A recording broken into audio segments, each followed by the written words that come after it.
മലയാളിയായ അബ്ദുൾ റഹീമിന്റെ ജയിൽ മോചനത്തിനുള്ള തുക സ്വരൂപിച്ചതോടെ അടുത്ത ഘട്ടം തുക കൊല്ലപ്പെട്ട കുട്ടിയുടെ കുടുംബത്തിന് എത്തിക്കുകയും അബ്ദുൾ റഹീമിനെ ജയിൽ മോചിതനാക്കുകയും ചെയ്യുക എന്നതാണ്.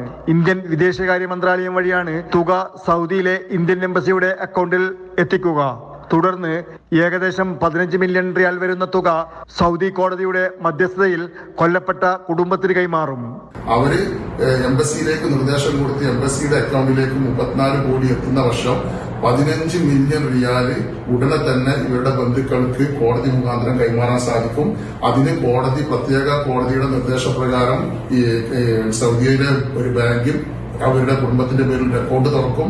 ആ പണം ആ അക്കൗണ്ടിൽ നിക്ഷേപിച്ച് കഴിയുന്ന സമയത്ത് തന്നെ ഇവര് തമ്മിലുള്ള ഒരു ജോയിന്റ് സിറ്റിംഗ് നടത്തുകയും അതിൽ വെച്ചുകൊണ്ട് ഈ അവരുടെ വെറുതെ വിടാനുള്ള പത്രത്തിൽ കുടുംബം ഒപ്പുവെക്കുകയും ആ ഒപ്പുവെക്കുന്ന സമയത്ത് തന്നെ കോടതി തീർച്ചയായിട്ടും ഇവരെ വെറുതെ വിടുവാനുള്ള മറ്റു നടപടിക്രമങ്ങളിലേക്ക് പോകും. പെരുന്നാൾ അവധി കഴിയുന്നതോടെ നടപടിക്രമങ്ങൾ ആരംഭിക്കുകയും താമസിയാതെ അബ്ദുൾ റഹീമിനെ ജയിൽ മോചിതനാകുവാൻ സാധ്യമാവുകയും ചെയ്യും.